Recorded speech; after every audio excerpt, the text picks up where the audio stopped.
నమస్తే DCN news కి స్వాగతం. నా పేరు నీలిమ. ముందుగా ముఖ్యాంశాలు.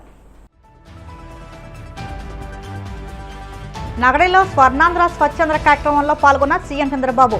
ఇది ప్రభుత్వ కార్యక్రమం మాత్రమే కాదు, మన జీవన విధానం కావాలని పిలుపు. నిర్వాసితులకు నష్టపరిహారం ఇచ్చిన తర్వాతే వెలిగొండ ప్రాజెక్టును పూర్తి చేసి జాతికి అంకితం చేస్తాం. జలవనరుల శాఖ మంత్రి నిమ్మ రామానాయుడు స్పష్టీకరణ. ల్యాండ్ టైటిలింగ్ యాక్ట్పై కూటమి ప్రభుత్వం ప్రజల్లో అనవసరమైన భయాలు సృష్టిస్తూ అసత్య ప్రచారం చేస్తుంది. మండిపడ్డ మాజీ మంత్రి ధర్మాన ప్రసాదరావు.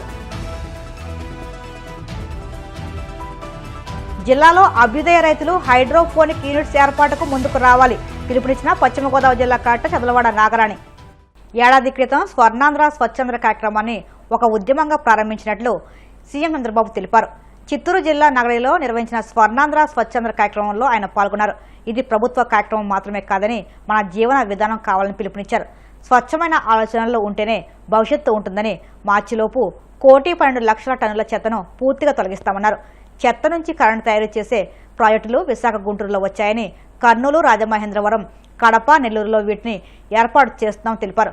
వారానికి ఒకసారి స్వచ్ఛరథాలు వచ్చేలా చేస్తున్నామని, చెత్త తీసుకుని తిరిగి నిత్యావసర వస్తువులు ఇచ్చేలా ఏర్పాట్లు చేస్తున్నామన్నారు. గత 5 ఏళ్లలో శాండ్, మైన్, వైన్ అన్నింటిలోనూ దోపిడీనే సాగిందని విమర్శించారు. ఈరోజు నెక్స్ట్ లెవెల్లో బానుని అమెరికాకు పంపించాడు. అమెరికాలో చదువుకొని వచ్చాడు. అమెరికా ఇప్పుడే చెప్పాడు, అది ఒక డెవలప్డ్ కంట్రీ, మనం ఇప్పుడిప్పుడే అభివృద్ధి చేస్తున్నాం. అమెరికాలో అనుభవాలు ఇక్కడ సమస్యల్ని క్రోడీకరించి బాను ఒక సమర్థవంతమైన ఎమ్మెల్యేగా పనిచేస్తాడని నేను విశ్వసిస్తున్నా. ఆల్ ది బెస్ట్, మనస్ఫూర్తిగా అభినందనలు. ఈరోజు ఒక పవిత్రమైన కార్యక్రమం. ఏడాది క్రితం స్వర్ణాంధ్ర స్వచ్ఛాంధ్ర ఒక ఉద్యమంగా ప్రారంభించాం. ప్రతి నెల 3వ శనివారం అనగానే నాకు గుర్తొస్తుంది, అక్కడి నుంచి పనిచేయడం మొదలు పెడుతున్నాం. నెలవారీగా ఒక ప్రత్యేకమైన థీమ్తో మీ ముందుకు వస్తున్నాను. ఈ నెల 3వ శనివారం పండుగలు కాబట్టి మళ్ళీ ఈ నెల మిస్ కాకుండా 4వ శనివారం ఈ కార్యక్రమాన్ని పెట్టుకుంటున్నాం. స్వచ్ఛాంధ్ర అనేది ఒక ప్రభుత్వ కార్యక్రమం కాదు. ఈ విషయం మీరు గుర్తుపెట్టుకోవాలి. ఇది మన జీవన విధానం కావాలి. అందుకే నేను కొన్ని కార్యక్రమాలు పెట్టుకున్నాను. ప్రతి నెల 1వ తారీఖు వస్తే పేదల సేవలో నేనే కాదు, ప్రజాప్రతినిధులు, అధికార యంత్రాంగం, ఎన్డీఏ కూటమి నాయకులు అందరూ కూడా ప్రజాసేవలో మమేకం కావాలి. మాకు గుర్తుండాలి, పేదవాళ్ళ సమస్యలు అర్థం చేసుకోవాలి. మీ సమస్యల పరిష్కారం కోసం అనునిత్యం పనిచేయాలనే ఉద్దేశంతోనే పేదల సేవలో పెట్టాం. అయితే ఇక్కడ మీరు గుర్తుపెట్టుకోవాల్సింది, స్వచ్ఛాంధ్ర స్వర్ణాంధ్ర, మనం పీల్చే గాలి స్వచ్ఛంగా ఉండాలి, మన పరిసరాలు పరిశుభ్రంగా ఉండాలి, మనం తాగే నీళ్లు సురక్షితంగా ఉండాలి, తినే తిండి కాలుష్యం లేకుండా మనం తినే తిండి కూడా బాగా ఉంటే ఆరోగ్యం బాగుంటుంది. మంచి తిండి రావాలంటే, మంచి నీళ్లు దొరకాలంటే మనం వేసే పంటల భూమి కూడా స్వచ్ఛందంగా ఉండాలి. ఇవన్నీ చేయాలంటే మన ఆలోచనలు కూడా స్వచ్ఛంగా ఉండాలి. చెడు ఆలోచనలు పెట్టుకొని నేరస్తులు రాజకీయాలు చేస్తే ఏమవుతుందో మనం గతంలో చూసాం.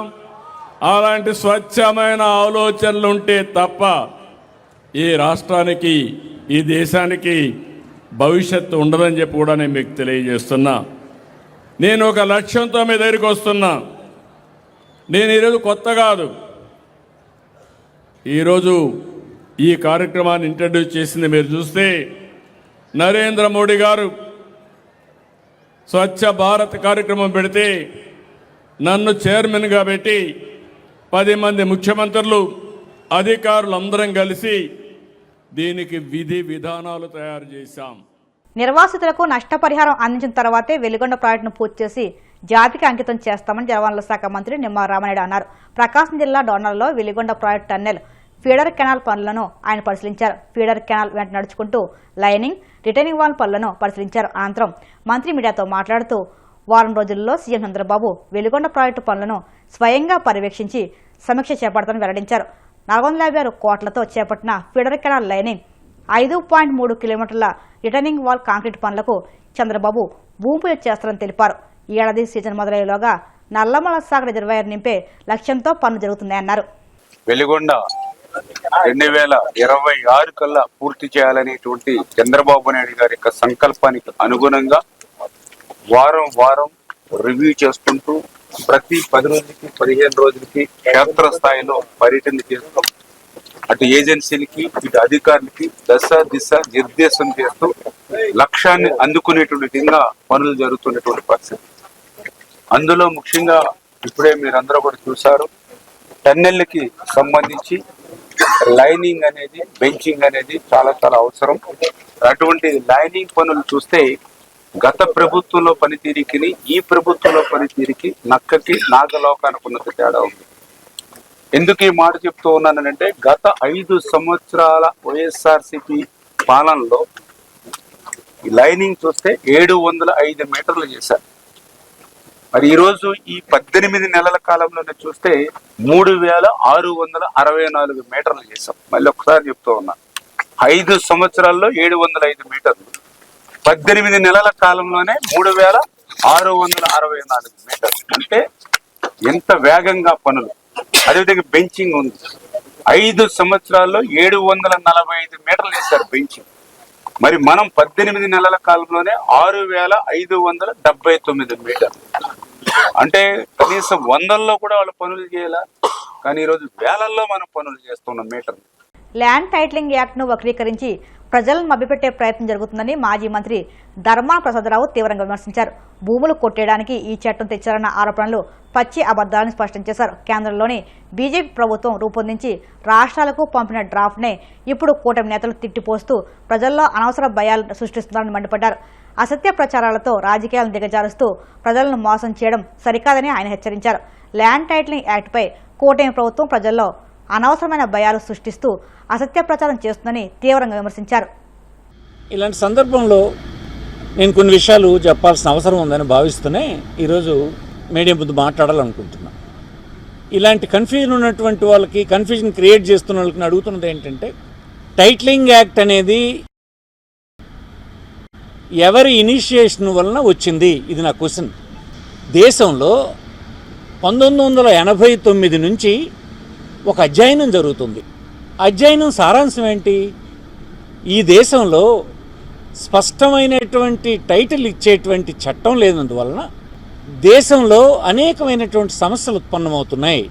దేశ అభివృద్ధికి ఇన్వెస్ట్మెంట్ కూడా తీసుకురావడం కష్టమవుతుంది. ఇతర దేశాల నుంచి ఈ దేశంలో పెట్టుబడి పెట్టాలనుకున్న పారిశ్రామికవేత్తలు కూడా ఇబ్బంది పడుతూ ఉన్నారు. ఈనాటి వరకు దేశంలో ఉండేటువంటి రెవెన్యూ చట్టం ఏంటి? Presumptive act. అంటే నీకు ఈ భూమి కలిగి ఉన్నావు అన్నటువంటి ప్రిజంప్షనే తప్ప టైటిల్ నీకే ఉందని స్పష్టంగా చెప్పేటువంటి యాక్ట్ దేశంలో లేదు. లేకపోవడం వల్ల కేంద్ర ప్రభుత్వం గడిచిన 40 సంవత్సరాల నుంచి అధ్యయనం చేస్తుంది ఏం చేయాలి అని.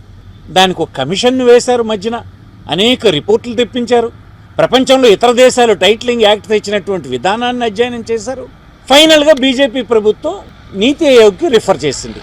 ఈ అన్ని అధ్యయనాల తరువాత నీతి ఆయోగ్ ఒక డ్రాఫ్ట్ తయారు చేసింది. అదే టైటిలింగ్ యాక్ట్ డ్రాఫ్ట్. అయితే కేంద్ర ప్రభుత్వం ఎందుకు చట్టం చేయలేదు? ఎందుకు చేయలేదంటే భూమి అనేటువంటి వ్యవహారం రాష్ట్ర ప్రభుత్వ జాబితాలో ఉంది కనుక భూమికి సంబంధించినటువంటి చట్టాలు శాసనసభలు చేయాలి. దేశంలో ఉన్న అన్ని శాసనసభలకు ఈ డ్రాఫ్ట్ని మీరు చట్టం కింద చేయండి అని చెప్పి రాష్ట్రాలకు పంపించడం జరిగింది. అంటే ఈ రాష్ట్రానికి వచ్చినటువంటి చట్టం డ్రాఫ్ట్ ఎవరి వద్ద నుంచి వచ్చింది? ఫైనల్గా నేడు ఉన్నటువంటి బీజేపీ ప్రభుత్వం, మోడీ ఆధ్వర్యంలో ఉన్నటువంటి ప్రభుత్వం ఈ చట్టం తీసుకొచ్చింది దేశ ప్రయోజనం కోసం, దేశంలో అభివృద్ధి కోసం, దేశంలో ఉండేటువంటి భూమి గల వాళ్ళ హక్కుల్ని రక్షించడానికి కోసం, ఈ దేశంలో గ్రామాల్లో ఉండేటువంటి వివాదాలకు కారణమైనటువంటి ప్రశాంతమైన జీవనం సాగడం కోసం, దశాబ్దాల తరబడి కోట్లలో నలిగిపోతున్నటువంటి భూమి హక్కుదారులకు రక్షణ కల్పించడానికి కోసం ఈ చట్టం తేవడం జరిగింది. ఈ చట్టం శాసనసభలో అప్రూవల్ అయింది. ఆనాడు కూడా తెలుగుదేశం పార్టీ శాసనసభ్యులు కూడా ఉన్నారు శాసనసభలో. మీరు చట్టం చూడలేదు ఆ రోజు? ఎందుకు శాసనసభలో మీరు దాన్ని బహిష్కరించలేదు? ఆనాడు చట్టం చేయబడదంటే ఆ చట్టాన్ని అంగీకరించిన మీరు అందరూ కూడా దొంగలే కదా. అలాగైతే మీరు చెప్పిన ప్రకారం దొంగలే అవుతారు మీరు. అసలు రాష్ట్ర ప్రభుత్వం ఏంటి? ప్రధానమంత్రి దొంగ అవ్వాలి. అలాగైతే భూములు కొట్టేయడానికి చట్టం తెచ్చారని మీరు మీలాంటి వాళ్ళు, ఒక ముఖ్యమంత్రి, ఒక క్యాబినెట్లో ఉన్నటువంటి వ్యక్తులు మాట్లాడితే అర్థం ఉందా దేనికి? ఏమైనా మీరు చట్టాన్ని చూసే మాట్లాడుతున్నారా? తెలియక మాట్లాడుతున్నారా? మోసగించడానికి మాట్లాడుతున్నారా? మీకు మీరు ఒక్కసారి చెప్పుకోండి. ప్రభుత్వంలో ఉండేటువంటి వ్యక్తి ఒక చట్టం గురించి ఇలా మాట్లాడొచ్చా? నేను అడుగుతున్నాను మిమ్మల్ని. దేశంలో ఒకరి ఆస్తి ఇంకొకరు లాగేసుకోవడానికి మన తాలూకు రాజ్యాంగం అసలు అనుమతిస్తుందా? పాస్బుక్ మీద బొమ్మ ఉంటే భూమి లాగేసుకుంటారని ఒక క్యాబినెట్ మంత్రి చెప్తుంటే ఈ రాష్ట్రంలో ఉండే విజ్ఞానవంతులందరూ ఏమైపోయినట్టు? ఈ రాష్ట్రంలో ఉండేటువంటి న్యాయవాదులంతా ఏమైపోయినట్టు? ఈ రాష్ట్రంలో చట్టం తెలిసినటువంటి చైతన్యవంతులంతా ఏమైపోయినట్టు? ఒక రాష్ట్ర ప్రభుత్వం ప్రజల్ని ఇలా తప్పుదారి పట్టించే ప్రయత్నం చేయొచ్చా? ఒక క్యాబినెట్లో ఉండేటువంటి వ్యక్తి ఇలా మాట్లాడొచ్చా? విజ్ఞులైనటువంటి పౌరులు ఆలోచించాలని మీకు ఆలోచిస్తుంది. ఈవేళ ఏమైపోయిందని కాదు. రాజకీయ పార్టీలు అంటే ప్రజల్ని చైతన్యవంతులను చేయాలి, వాస్తవాల వైపు నడిపించేటువంటి పని చేయాలి. అది మన బాధ్యత. దానికోసమే రాజకీయ పార్టీలు ప్రజల జీవన ప్రమాణాలు పెంచడానికి పనిచేస్తూ ఉండాలి. బెటర్ సొసైటీ నిర్మాణానికి ప్రయత్నం చేయాలి. మీరు ఏ దిశలో పని చేస్తున్నారు? ప్రధానమంత్రి ఈనాడు కేంద్ర ప్రభుత్వంలో ఉన్నటువంటి ప్రభుత్వంతో మీరు కలిసి పోటీ చేసినటువంటి ప్రభుత్వం తెచ్చినటువంటి చట్టాన్ని ఇంకొక చోట ఆ చట్టం దొంగది, భూములు లాక్కోవడానికని చెప్తున్నారు.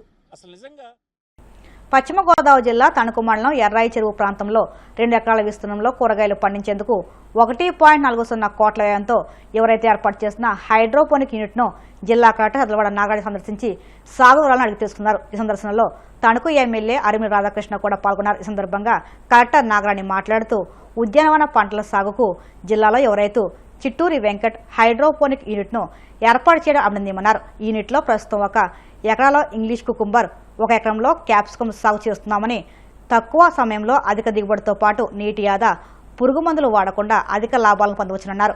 ఈ పంటలకు కాస్మోపాలిటన్ పట్టణాల్లో మంచి గిరాకీ ఉందని తెలిపారు. మట్టిని వినియోగించకుండా న్యూట్రియంట్ మీడియం కోకోపిట్ వినియోగించి సాగు చేయడం ఈ హైడ్రోపోనిక్ యూనిట్ యొక్క ప్రత్యేకత అన్నారు. ఈ సందర్శనలో జిల్లా ఉద్యానవన శాఖ అధికారి ఎం హరిప్రసాద్, జిల్లా వ్యవసాయ శాఖ అధికారి జెడ్ వెంకటేశ్వరరావు, హార్టికల్చర్ అధికారి ప్రియదర్శిని, విహెచ్ఏ సోనియా, కనకదుర్గ, సునంద తదితరులు పాల్గొన్నారు.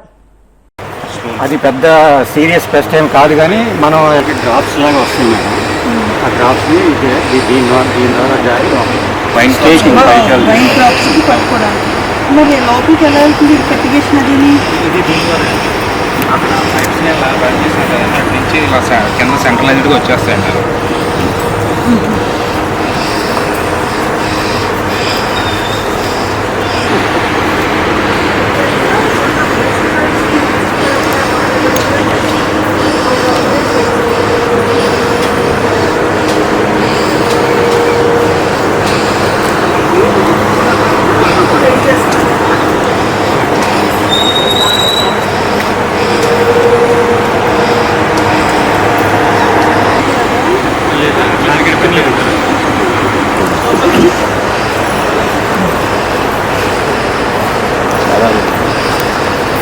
చూశాను అనమాట.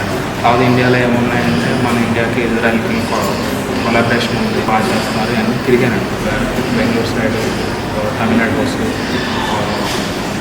మహారాష్ట్ర పూణే అది తిరిగి చూసి దాన్ని బట్టి ఇప్పుడు కాసేపు ప్రకటనలు.